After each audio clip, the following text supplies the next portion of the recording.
Saludos, ¿cómo están? Bienvenidos una vez más a este programa Geopolítica al Día. Una semana cargada de eventos geopolíticos, una semana cargada de noticias, de rumores también. Por ahí estuvimos viendo algunas cosas que nos llamaron muchísimo la atención. Una de las cosas, bueno, lo que viene ocurriendo desde el 28 de febrero de este año 2026 con la guerra en Medio Oriente, una guerra que pensaban Estados Unidos y Occidente, en este caso, en este sentido los Estados Unidos, algún apoyo de algún país europeo y por supuesto de Israel, del Estado sionista de Israel, como los principales protagonistas. No pensaban que el actuar, que la resistencia, que la defensa, que la disciplina, que la fe, llámenlo como lo quieran llamar, iraní, podría aguantar tanto. En sí, ya el sábado pasado hubo alguna mesa de diálogo. J.D. Vance, vicepresidente de los Estados Unidos, fue el encargado en ese momento de llevar a cabo esa mesa de negociación con los que yo creo uno de los mejores diplomáticos de guerra o diplomáticos pues, desde el punto de vista político, de alianzas políticas también, que tiene la Revolución Islámica de Irán en este momento, sentándose nuevamente con los Estados Unidos después de que las últimas dos veces que se sentaron pues fue bastante catastrófico, ¿no? En la guerra de los 12 días estaban negociando, atacó Israel y Estados Unidos. En la segunda negociación atacó Israel y los Estados Unidos, por obviedad, por ende, por apoyos, por alianzas, incluso lo que muchos han acertado, algunos analistas, a través de Donald Trump, obviamente, a partir de una amenaza clara de estos archivos Epstein, que en algún momento tendremos que dedicarle algunos minutos en este programa, que lo tenían amenazado con revelar cierta información si no se unía a la guerra. Dentro de ello, su yerno, por supuesto, y el jefe de la guerra en este momento en Medio Oriente, que le vendieron la guerra como tal, como esa salida. Ojo, obviamente, esto ya estaba más que planificado, esto estaba ya más que visto. La toma de Venezuela el día 3 de enero del año 2026, con lo que se está viendo ahorita en Venezuela, pues era un plan muy bien planificado, una estrategia que hasta allí había dado resultado y que por obviedad, si ellos pretendían o creían que se les iba a hacer un poco difícil lo de Medio Oriente, pues tener el petróleo de Venezuela era claro, y más en los precios que en estos momentos están, ¿ok? Entonces, bueno, tenemos los Estados Unidos, recordemos, principal productor de petróleo del mundo, aproximadamente entre 12 y 15 millones de barriles diarios. Se está luchando una guerra en el pulmón de Medio Oriente, que es ese estrecho de Hormuz, que es el Golfo Pérsico, por donde las petromonarquías sacan su petróleo al exterior. Un punto caliente, para muchos el corazón del mundo desde el punto de vista geopolítico, ahí lo que pasa en el Golfo Pérsico, también en el otro estrecho, que traducido al árabe es algo así como la lágrima o la corona de lágrimas, que es el estrecho de Al-Mandeb, que queda allí cerca de Yemen, dominio casi total de Yemen, en conjunto con ese gran continente que queda al frente, que es África, con esa parte del sur de África, que es donde está el Mar Rojo. Pendientes con ellos son dos grandes estrechos, son dos grandes zonas que en este momento son más que zonas calientes desde el punto de vista geopolítico, son en este momento como la corona en la que las potencias en este momento se están yendo, están trabajando, ¿no? Detrás de esto, pues recordemos siempre China, siempre Rusia, esperando, aguantando, proveyendo logísticamente a unos y a otros, ¿no? Las amenazas han sido constantes por parte también de los Estados Unidos en contra de los barqueros chinos, de los que sacan petróleo desde el estrecho de Hormuz, que estaban pasando normalmente desde el 28 de febrero, no habían tenido ningún inconveniente. La toma, según Donald Trump y según el gobierno de los Estados Unidos, del estrecho de Hormuz ha sido visto desde muchas formas. Recordemos que ya no solamente tenemos una visión del mundo, lo que pretendía BlackRock, lo que pretendía Vanguard, con todos los medios de comunicación de su lado, para exponer una idea, para exponer una sola matriz de información, sino que bueno, gracias a las redes sociales en este momento citamos algo positivo de las redes sociales, que es tratar de desmontar y de descentralizar también la información. Hemos obtenido muchísimas noticias de lo que está pasando en Medio Oriente, más que todo en Israel, donde en este momento está prohibido incluso grabar o tomar alguna fotografía de lo que está pasando o de cuando estaba pasando el bombardeo. En sí se le había prometido incluso hasta 10 años de cárcel a las personas que pudiesen grabar algo dentro de Israel y que se lo mostrara al mundo. Ojo con ello, que estamos, aunque tenemos muchas versiones, aunque tenemos muchas visiones, aunque tenemos muchísima información a nivel mundial, pues esa información también está siendo muy selectiva para ver cuál le dan a Occidente y cuál le dan a Medio Oriente. Así que bueno, el programa de hoy se llama Tregua en Medio Oriente y nos preguntamos, ¿pausa o nueva escalada global? Geopolítica al día comienza así. En este episodio nosotros podemos hablar de tregua, ¿no? Ahí entre la semana y la semana pasada, que se hablaba también muy fuertemente de lo que iba a ocurrir en Pakistán el día sábado de la semana pasada, pues no llegó a donde se quería llegar, ¿no? Es una guerra muy simbólica, es una guerra muy religiosa, es diplomacia religiosa también. Recordemos J.D. Vance, un católico fuerte, un católico confeso, un católico dentro de los Estados Unidos. De esos 50, 60 millones de personas dentro de los Estados Unidos que son católicos, comienza a ser parte de todo este enroque también geopolítico que comienza a hacerse en el mundo, ¿no? Ojo donde quieren llevar la guerra. Está pasando de una guerra desde el punto de vista guerra normal, guerra tradicional, fue pasando a una guerra de tipo mediática, una guerra económica también, porque movió muchísimo las bolsas, ha movido el petróleo de manera muy fuerte, los activos refugios también se han movido, el Bitcoin también se ha movido. Entonces nosotros planteamos eso también desde el punto de vista económico, y observando que se le cierra el canal o el estrecho de Hormuz, pues la economía mundial, tanto la del gas como la del petróleo, sufre bastante con esto, ¿no?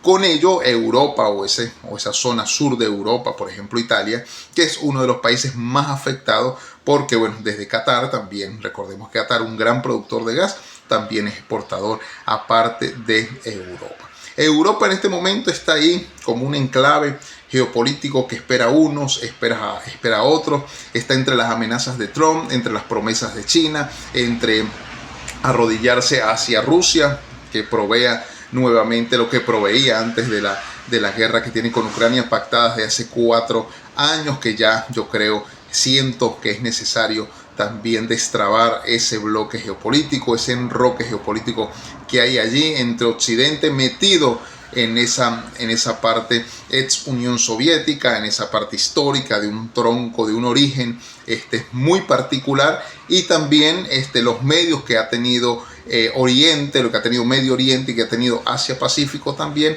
en su evolución en contratos, en alianzas, como ustedes lo quieran llamar, en tratados comerciales con América Latina y con los Estados Unidos de Norteamérica. Entonces esa es una lucha, hay una lucha geopolítica, pero se está llevando también una lucha ya simbólica, y la lucha simbólica ya incluso a los hijos de Satán, escuché por allí que Donald Trump y algunos estadounidenses trataban a Irán con un simbolismo particular de decir quiénes son los buenos y quiénes son los malos. Nunca, desde Vietnam, los Estados Unidos no perdían tantas naves. Es un punto a tomar en cuenta. Y es que después de Vietnam, las guerras que ha luchado Estados Unidos pues han sido las invasiones que ha hecho apoyado con la Unión Europea, con OTAN, las que hizo desde Irak, Afganistán, Siria, Libia y demás. Y pare usted de contar las invasiones que ha hecho, incluso lo de Venezuela, lo que ha pasado en Venezuela también, lo que ha pasado en América Latina desde los últimos años. Una guerra como tal, alguien que se le enfrentase a los Estados Unidos, pues no había desde Vietnam, e Irán en este momento ha puesto a prueba muchísima tecnología de los Estados Unidos, ha puesto a prueba incluso la confianza del estadounidense en su propio gobierno, y también la confianza en lo que dicen los medios de comunicación de lo que realmente está pasando en Medio Oriente. Ojo con esto, que aquí establecemos nosotros esta diferenciación entre tregua o fin de la guerra. ¿Qué es una tregua? Es un espacio de tiempo que se dan para diferentes objetivos, entre rearmarse hasta lograr nuevos pactos o nuevas alianzas para detener la guerra. ¿A quién le favorece detener la guerra? En este momento le favorece directamente a los Estados Unidos de Norteamérica, que ya con las caídas que ha tenido la bolsa, incluso hoy, hora de España a la 1 de la tarde, se pretende o se dice en las noticias que Donald Trump va a dar una conferencia, la da el día viernes, casualmente fin de semana, para que la bolsa se mueva muchísimo y el lunes comience todos los mercados a nivel mundial con una volatilidad extrema. Entonces ya Donald Trump está acostumbrado a esto. Lo de Venezuela, recuerda que fue un día sábado 28 de octubre también fue la muerte del Ayatolá y las primeras misiones armamentísticas dentro de Medio Oriente. Está pasando esto, está muy recurrente, ¿no? Los aranceles también el año pasado tiraba algunas noticias, arrojaba algunas noticias los días viernes para hacer evolucionar ese mercado, evolucionar desde el punto de vista de la volatilidad solamente, ¿no? Porque la bolsa pues ya no ha mostrado cifras, pero la pérdida ha sido multimillonaria, millonaria dirían algunos, o están otros muy claros de que esa ha sido la pérdida en el último mes, ¿sí? Un poco más de un mes que lleva ya los ataques en Medio Oriente.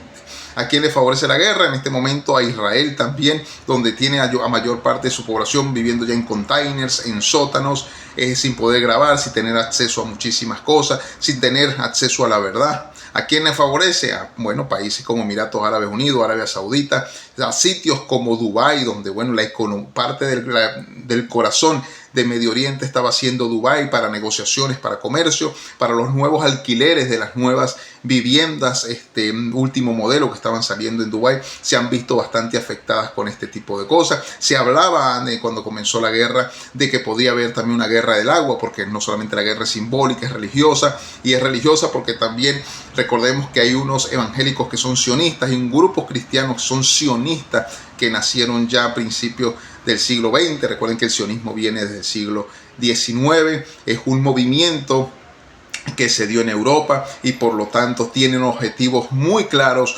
muy dados a la tarea y por supuesto manejan un poderío no solamente económico sino militar bastante importante al cual hay que prestarle atención. Entonces todo esto se está llevando a cabo dentro de los Estados Unidos.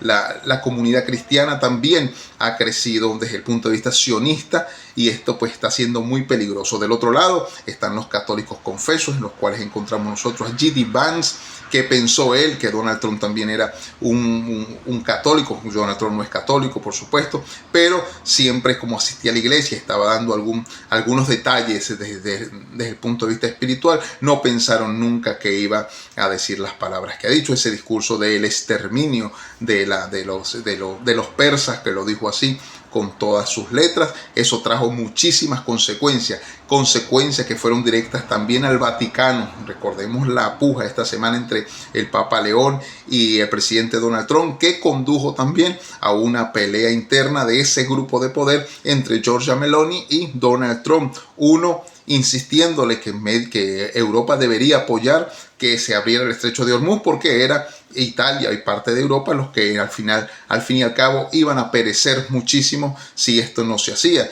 Giorgia Meloni hablaba porque responde ella al atrevimiento que tuvo Donald Trump de meterse con el Papa León y el poder que maneja también el Vaticano, la Iglesia Católica por supuesto en el mundo, y tuvo un tira y encoge sobre las armas nucleares. Y Giorgia Meloni resume todo diciendo que son 94 países en el mundo los que tienen bombas nucleares, pero solamente Estados Unidos hasta el momento es el que las ha utilizado. Entonces, bueno, ojo con esto, pendiente con lo que pueda pasar. Aquí se arman bloques, aquí se dice una cosa, aquí se están haciendo tratados también, se están haciendo alianzas dentro de los Estados Unidos, congresistas republicanos, congresistas demócratas, y dentro de sus núcleos también tratados para ver qué podría hacerse para las nuevas elecciones estadounidenses, que aunque faltan, ahorita vienen las de mitad de periodo, y es donde se va a medir dónde están los republicanos y dónde están los demócratas. Se esperaba mucho, siento yo, de J.D. Vance el día sábado en estos avances a la tregua o alguna paz. Lo que no se logró ha sido muy mal visto dentro de los Estados Unidos, como que el hombre no fue capaz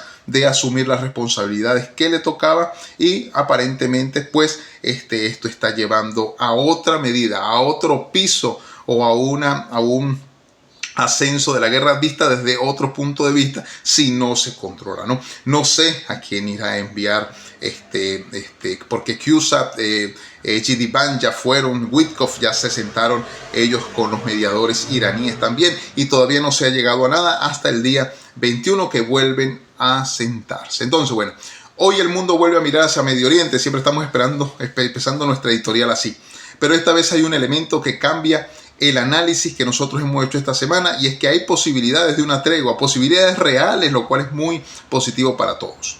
Una tregua que llega en medio de una escalada y que plantea una pregunta fundamental que debemos hacernos todos. ¿Estamos ante una desescalada real o ante una pausa estratégica? Porque la palabra tregua lleva a eso, ¿no? La tregua tiene diferentes objetivos. Insisto, rearmarse está entre uno de los objetivos. Estudiar más al enemigo está entre los objetivos también, o también las alianzas o las formas de cómo se pueden complementar unos con otros. Porque en geopolítica no todo lo que parece calma lo es. Hay una situación actual del conflicto que ha desescalado, por supuesto, incluso mediáticamente, pero también tenemos que tener en cuenta que hay un punto alto de tensión que se abrió desde esa guerra de los 12 días y que tiene abierto Irán con Israel desde hace muchos años. No se trata solo de enfrentamientos directos, se trata de un sistema de presiones cruzadas. Estados Unidos, Israel e Irán han estado en las últimas semanas en la palestra pública, en la información de redes sociales y en los medios tradicionales. Cada uno, por supuesto, tiene intereses distintos, cada uno tiene estrategias diferentes, pero todos operando en un mismo espacio, que es Medio Oriente, ¿no? Casualmente, Estados Unidos al otro lado de donde están ubicados ellos. El equilibrio regional, y cuando ese equilibrio se rompe, porque es lo que está buscando, lo decíamos la semana pasada, el equilibrio de Medio Oriente, el impacto no es local, es global, y estamos viendo que ha sido global porque la guerra económica que puede desatarse va a ser a nivel global. ¿Qué significa realmente una tregua? Cuando se habla de tregua, muchos piensan que van directamente a la paz, pero en geopolítica esto no es tan simple ni siempre es así. Una tregua puede significar muchísimas cosas. Entre esas podemos nosotros ampliar 2, 3 y hasta 4 objetivos. Uno es una pausa táctica, un intento real de negociación o una reorganización estratégica, que es el rearme que yo le estoy hablando. Por eso lo importante no es solo la tregua, sino qué ocurre después de esa tregua. Y ahí es donde entra la fecha clave, que es el martes 21 de abril. Ese 21 de abril se deciden muchísimas cosas. ¿Qué se espera para el 21 de abril? Lo que todos esperamos, ¿no? Y dentro de todos esos objetivos, también nosotros podemos ir analizando qué quieren hacer con la tregua. Porque nosotros tenemos que ir al trasfondo, tenemos que ir atrás de lo que se dice. Ya comunicacionalmente, los que estudian, los que hacen análisis del discurso, lo que ha pasado en Medio Oriente ha pasado de un punto donde comenzó una guerra atroz y luego ¿quién pidió la negociación? ¿Quién pide negociación? Esa es la pregunta. ¿Quiénes fueron los que pidieron la negociación? Si fueron los Estados Unidos o fue directamente Irán. Recordemos que vimos y hemos estado evaluando los diferentes escenarios y los diferentes puntos en los que se ha dado esto, o los que se ha abierto el telón para que esto se diera. Uno de los principales fue Donald Trump, que en principio fue una guerra de exterminio, luego pasó a una consolidación, luego pidió negociación y luego pidió una tregua. El que pide tregua es porque va perdiendo la guerra. Eso lo sabemos nosotros, lo entendemos, lo machacamos y estamos claros de que esto podría ser así. Así es que bueno, necesitamos nosotros diferentes posiciones aquí que han tenido también algunos gobiernos dependientes también de todo lo que sucede en Medio Oriente y de cómo se va a establecer esta tregua y para qué es la tregua. Para los Estados Unidos la tregua significa negociación. Pues los Estados Unidos siempre están negociando una tregua. Para Irán, el objetivo de Irán con la tregua es posibilidades estratégicas, la táctica militar a usar ahora. Dentro de Irán, supongo yo, han habido momentos en la guerra o momentos de la guerra. Y esos momentos de la guerra, si nosotros nos ponemos a ver ello, haber sentado a GD Ban, el vicepresidente de los Estados Unidos, en una alianza, en unas negociaciones que tenían que hacerse el día sábado, pues nosotros entendemos para todo que eso no era posible hace 2 meses, ¿no? que se sentase los Estados Unidos con Irán, después de lo sucedido el 28 de octubre y en la guerra de los 12 días, parecía imposible. Pero Pakistán y China lo hicieron posible. Se sentaron y aunque no llegaron a un acuerdo total, hay una segunda mesa de negociación para el día 21 de abril que podría detonar en una escalada mayor. Escuchen, a una escalada mayor de la guerra, de no encontrarse ninguna vía de posibilidades de acabarla. En segundo lugar, podría también, ¿por qué no?, establecerse una paz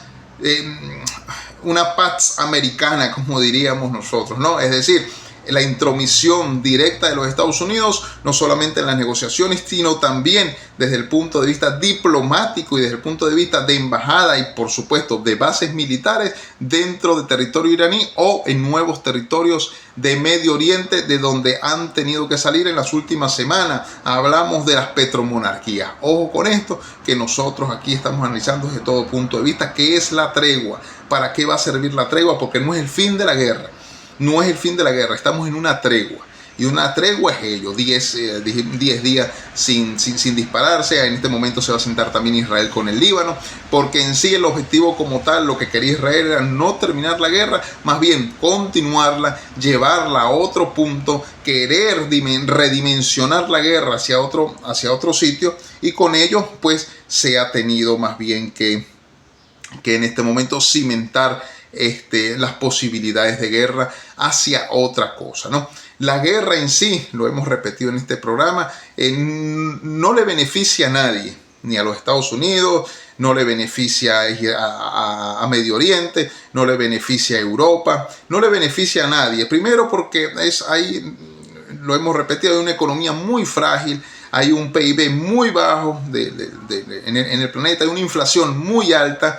El juego de las migraciones está siendo cada vez un juego muy cercado, donde se beneficia la migración desde un punto de vista donde hay mano de obra económica, donde hay capacidades intelectuales en muchísimos migrantes que pueden ser aprovechadas por algunos países, donde, bueno, la migración para Europa, por ejemplo, ha sido un peso bastante fuerte, más que todo en España, porque la reinversión no se ha hecho a lo que muchas personas querían, sino que ha sido más bien algo pesado para algunos partidos políticos, para las sociedades también en acción. No lo digo porque, bueno, recordemos, casi 9 millones de venezolanos que han tenido que emigrar forzosamente, lo digo desde Venezuela, buscando mejores condiciones. No está Venezuela, como muchos dicen, con soluciones, no, está simplemente planteando algunas soluciones aún gobernada por los mismos que vienen gobernando el país desde los últimos 26 años, solo que con otros discursos, con otras narrativas. Entonces aquí es claro que la tregua llegue porque tiene que beneficiar, insisto, desde el punto de vista económico, porque el planeta así, el mundo se está moviendo de esa forma, y por lo tanto pues nosotros entendemos este tipo de acciones militares geopolíticas, de lo que puede ser la tregua y lo que puede ser una escalada militar, o por qué no el fin por ahora de esa escalada, el fin de la guerra, colocándole un nombre a esa guerra, y bueno, y que la tregua dure 1 o 2 años más, dependiendo de los que gobiernan Irán, que es lo que Israel pide, que salga esta revolución islámica, que no gobierne la misma administración. Pero recordemos que esa administración, vuelvo y repito, con casi 50 años, escúchese bien, casi 50 años de bloqueo, casi 50 años de sanciones, casi 50 años de quiebre, de retención de su patrimonio, de su dinero a nivel internacional, es la economía número 25 del mundo. Escúchese, 25 del mundo, de 143 países confederados, Irán es la economía 25ª. En Venezuela nosotros vivimos un bloqueo, unas sanciones que comenzaron en el año 2017, no en el 2010, no en el 2011, no, eso fue corrupción, eso fue robo, eso fue atraco a mano desarmada, un atraco político-económico que nos hicieron a nosotros los venezolanos, que le hicieron a la nación. Lo que pasó en Venezuela, ya en el año 2018-19, ya había desabastecimiento del 90%, escasez del 90%, y más de la mitad de población vivía en pobreza extrema. Ojo con esto, ¿no? Con un bloqueo de las sanciones. Irán tiene casi 50 años con bloqueo, con sanciones. Ha revolucionado la tecnología nuclear, ha revolucionado la tecnología misilística, ha revolucionado desde el punto de vista intelectual. No hay más intelectuales en Medio Oriente que los que saca Irán. Ojo con esto. Y todavía es la economía número 25 del mundo. Ojo, también, porque si hay que hablar de una forma, hay que hablar de la otra, con mucha represión también dentro de Irán, con la revolución que, bueno, en contra de las mujeres, o cómo ve la mujer la revolución islámica de Irán, o cómo ve la mujer desde el punto de vista de cosmovisión que puede tener estas ramas o estas líneas o este grupo del Islam a la mujer. Ojo con esto, que también, bueno, si hay una cosa de evolución, hay otra cosa también de atraso, ¿ok? Entonces, ¿qué esperamos nosotros para el 21 de abril? Esa fecha no es casual, es un punto de inflexión, cae día martes, un momento donde pueden pasar varias cosas. Entre esas podemos citar nosotros algunas. Consolidación de la tregua, es decir, mantenerse allí. Ruptura del acuerdo, se puede romper, se pueden levantar, dar una patada a la mesa y seguir con la guerra. O una nueva forma de guerra, o unas nuevas formas de guerra a partir de la evolución tecnológica. Algunos analistas advierten que todavía Irán no ha sacado todo lo que tiene, pero que Israel tampoco lo ha hecho, y los Estados Unidos también podrían mostrar otras cosas. Entonces, estamos hablando de una prueba, estamos hablando de la tregua, creo yo, más importante que puede hacerse en el siglo XXI, y pasarán los años porque falta todavía como 60 años, para 60, 65 años, 74 años en sí para que acabe el siglo. Entonces todavía podemos ver otras cosas, pero siento yo que para esta generación, lo que hemos vivido, que venimos del siglo pasado hacia esto, hasta el principio de este siglo XXI, y lo que ha vivido el siglo XXI, que ha sido una evolución increíble tecnológica, digital, esta tregua entre Irán y los Estados Unidos puede ser clave. Repito, sea para desescalarla o sea para aumentarla con otro enfoque, con un enfoque tecnológico mayor, con uso de la inteligencia artificial o el uso de tecnología de drones de Irán, que es en sí la tecnología más grande del mundo, haciendo drones, creando drones. Entonces, ojo con esto, y un país bloqueado y sancionado. Aquí entra un factor muy importante, que es el cálculo estratégico de cada actores dentro de la guerra. Xi Jinping, ahí está Putin, ahí está Lavrov también, ahí está Donald Trump, ahí está Benjamin Netanyahu, ahí hay muchos. Si alguno percibe debilidad, puede cambiar el equilibrio rápidamente. El impacto es lo que a nosotros pues más nos interesa. ¿Qué impacto podría tener esto en las relaciones internacionales y en la economía? Mientras esto ocurre, el mundo reacciona, los mercados están reaccionando. Vemos el mercado del oro, que en este momento cotiza en 4.793. Vemos el mercado de la energía con un barril de petróleo nuevamente cerca de los $100. Vemos la política internacional, donde empieza también a calentarse a otros puntos calientes: Israel, el Líbano, por supuesto, Ucrania, Rusia y algunos otros que también podrían detonar. Pakistán, India, que desde hace bastante tiempo también tienen ganas de alguna guerra, ¿no? Todo se ve afectado, por supuesto que sí. El traslado, las rutas se ven afectadas, porque Medio Oriente no es solo una región cualquiera, sino es un nodo estratégico global, y esto es clave, ¿no? Mientras eso sucede en Medio Oriente, durante la semana también tuvimos algunas otras noticias que fueron de relevancia. Tengo rato ya sin tocar a América Latina. Hoy vamos a tocar someramente lo que pasó en las elecciones, o lo que sigue pasando en las elecciones de Perú, que definitivamente se cuentan ya en decenas los presidentes que han pasado en los últimos 12 años. Políticamente es un desastre Perú. Económicamente siento yo que es la mejor economía de América Latina. El sol peruano incluso estuvo muy bien cotizado todo el año 2025, pero políticamente es un desastre Perú. Los presidentes que han pasado, que han sido elegidos por el pueblo, por el ciudadano, pues o algunos están muertos u otros están detenidos por el mismo tema, que es corrupción. Entonces, cuando esto se vive dentro de un seno político, pero no del seno social, pues imagínense ustedes el ejemplo que podría darle al mundo Perú. Mientras esto sucedía, el domingo pasado hubo elecciones. En América Latina el proceso, bueno, es relevante. Las elecciones en Perú fueron relevantes porque se peleaba nuevamente, hay una lucha.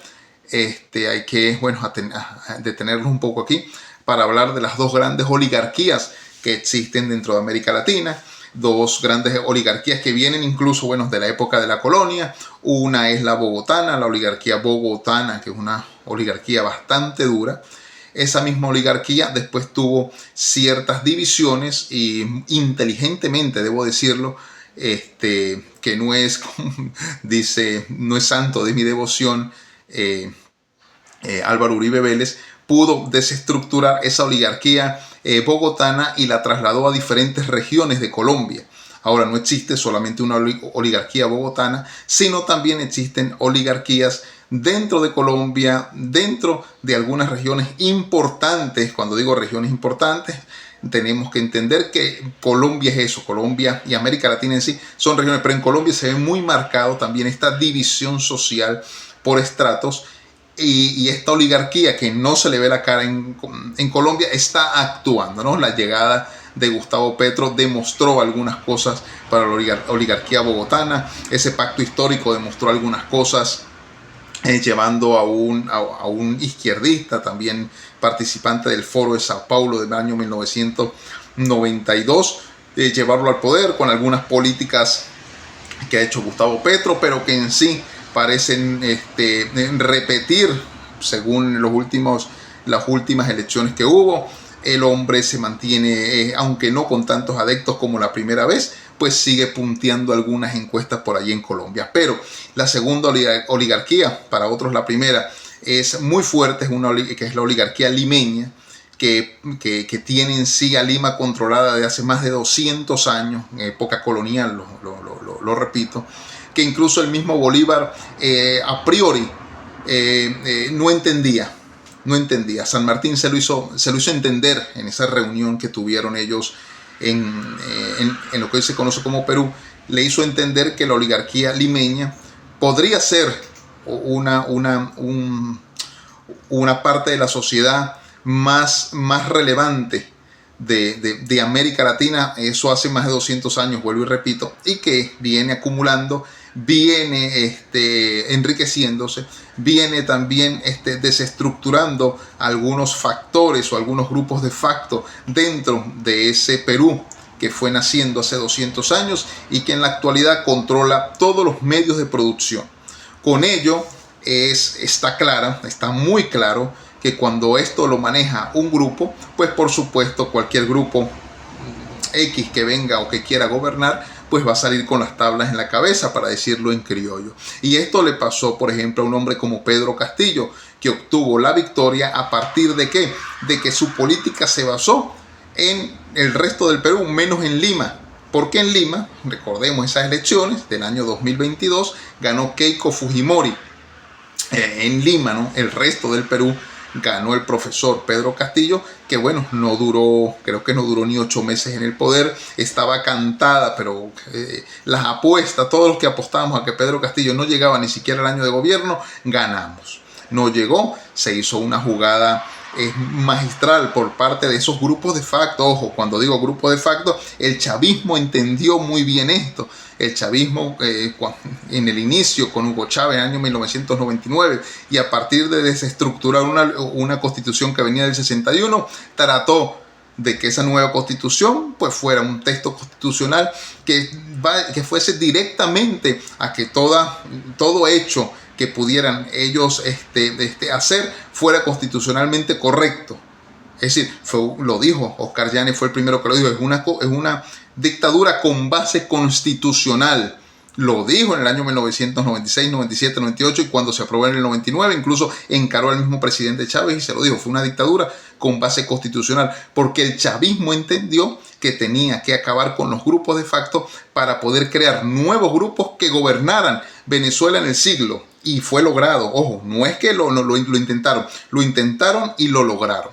Porque desestructuraron desde el punto de vista económico las grandes marcas, las grandes familias y las grandes compañías que venían gobernando toda la parte alimenticia de Venezuela en los últimos 150 años en el país, el último siglo, al menos el siglo XX. Desestructuraron una oligarquía petrolera, es decir, PDVSA, como base de la nación venezolana, fue incluida dentro del Estado venezolano y ellos la gobernaron. Pasó PDVSA a ser una filial, a ser simplemente el cochinito de ahorros donde sacaban el dinero para hacer sus cosas, ¿no? Desde el punto de vista administrativo, legal y judicial, pues controlaron el poder judicial colocando magistrados y gobernando también los otros poderes como el electoral y ciudadano para tener el control total. Con ello, prontamente terminaron o escasearon a un país completo para ubicar sus propios fondos sacados, extraídos, robados del erario público, colocarlos para gobernar ellos con otros tipos de tiendas y con otros asesores y también con otras personas del exterior, más que todo libios, sirios en ese sentido, que pudieron, incluso iraníes, que invirtieron mucho dinero en Venezuela y que por supuesto Venezuela pudo renacer después del 2019 con nuevas marcas, un ejemplo DACA, Traki, todas esas marcas que fueron después parte de ese emporio chavista que no solamente gobernaba Venezuela, gobernaba los 5 poderes, sino que también gobernaba dentro de las policías, dentro de las Fuerzas Armadas, dentro del Consejo Nacional Electoral, dentro del Tribunal Supremo de Justicia, y para de contar todo lo que hicieron. Entonces, el chavismo, si pudo hacerlo, eso mismo piensa o pensó hacer, siento yo, Gustavo Petro en Colombia. Lo que pasa es que, bueno, vuelvo y repito, dentro de ese mundo, Álvaro Uribe Vélez pudo desestructurar un poco esos grupos y los llevó a ser una oligarquía colombiana, una oligarquía en cada una de las regiones de Colombia, extrayéndola desde Bogotá, extrayéndolas desde el poder central y diferenciándolas de los que habían antes y luego de Álvaro Uribe Vélez. En Perú, Pedro Castillo quizá era la misión que tenía, pero es muy fuerte porque Perú es una clave en la región. Uno de los puertos, o el puerto más grande de América Latina en este momento, está en Lima, que fue hecho por China, y esas negociaciones por el Pacífico pues han sido muy buenas por parte de China y por parte del Perú, que en este momento, bueno, están haciendo transacciones económicas muy fuertes. Ojo, el PIB de Perú es uno de los más altos de América Latina, la inflación es la más baja de América Latina y la tasa de crecimiento ha sido también muy alta en los últimos 10 años, teniendo crisis política. Escuchen eso, la crisis política no impactó a la economía. ¿Estamos? Inestabilidad política, tensiones internas y redefinición de liderazgo. Aquí se buscan liderazgos en Perú. En Perú se busca eso, que los grupos ya dejen de ser ellos. Con esto se abre también una ventana al peligro que bueno, que esos que llaman comunismo, que realmente en sí lo que ha existido en el mundo son personas que creen explicar o que creen comprender qué es el comunismo y lo colocan a como quieran gobernar. Ejemplo, chavismo, el castrismo en Cuba. Pero en sí eso no tiene mucho que ver con la teoría comunista. Pero ojo, con esto también se asegura Perú que esto puede ser un peligro, porque cuando los ejes empiezan a estar mal políticamente, viene algo que se llama la tercera opción. En Venezuela la conocemos, en Venezuela en el año 98 lo conocimos a Chávez en el 92 y ese significó desde el primer día del golpe de Estado a Carlos Andrés Pérez la tercera opción que llegó y mire dónde ha terminado todo. Entonces, ojo con esto, que ya la historia es cíclica y ya sucedió en Venezuela, quiso suceder en Colombia, quiso suceder en otros países donde no se pudo, ejemplo Ecuador, ejemplo Brasil, ejemplo Argentina, que bueno, en sí hasta Lula tuvo que cambiar parte de su política. En Uruguay con Pepe Mujica tuvo que cambiar porque bueno, eso que significaba para él la gloria, eso que significaba para él el mundo real, pues murió en los años 70, 80 y ya vio la política internacional distinta y con ello pues pudo gobernar Uruguay. La cosa es esa, la cosa es que este peligro también podría entrar en Perú. El mundo no solo cambia por guerras, también por procesos internos. Entonces, ojo, vamos a detallar un poco más lo que sucedió en Perú en el próximo programa. Lo digo, bueno, por motivos de tiempo y porque el eje necesario en este momento es la tregua que puede haber en Medio Oriente. Estamos en un momento de transición donde una tregua puede significar paz o simplemente tiempo. El 21 de abril puede ser un punto clave para el mundo, pero más allá de la fecha, que simplemente es simbólica, ahí después ven por qué va a ser simbólica o por qué es simbólica, lo importante es entender el proceso, porque en geopolítica todos estos procesos son válidos y lo visible es solo una parte del juego, lo que nos dicen a nosotros, es una parte del juego. No tenemos acceso a esos medios internacionales que realmente deberíamos nosotros tener para informarlos de mejor manera. Pero bueno, en geopolítica las treguas no siempre detienen los conflictos, a veces solo los prepara para un avance mayor. Quizá después de esta tregua, después de esta reunión, hayan países que se quieran alinear o que quieran ser parte también de la guerra porque están buscando de dónde sacar provecho. Entonces con esto hay que tener muchísimo cuidado. A esto hay que sumarle más importancia de la que nosotros creemos que tiene más importancia de la que nosotros creemos que tiene. Ojo con esto, ¿ok? Entonces nada, seguimos analizando, seguimos tratando de interpretar las fuentes para llevarles un mejor análisis. Así que bueno, me despido, que estén muy bien. Seguimos en esta interpretación del mundo a través de la geopolítica. Así que bueno, hasta luego, que la pasen muy bien. Feliz fin de semana.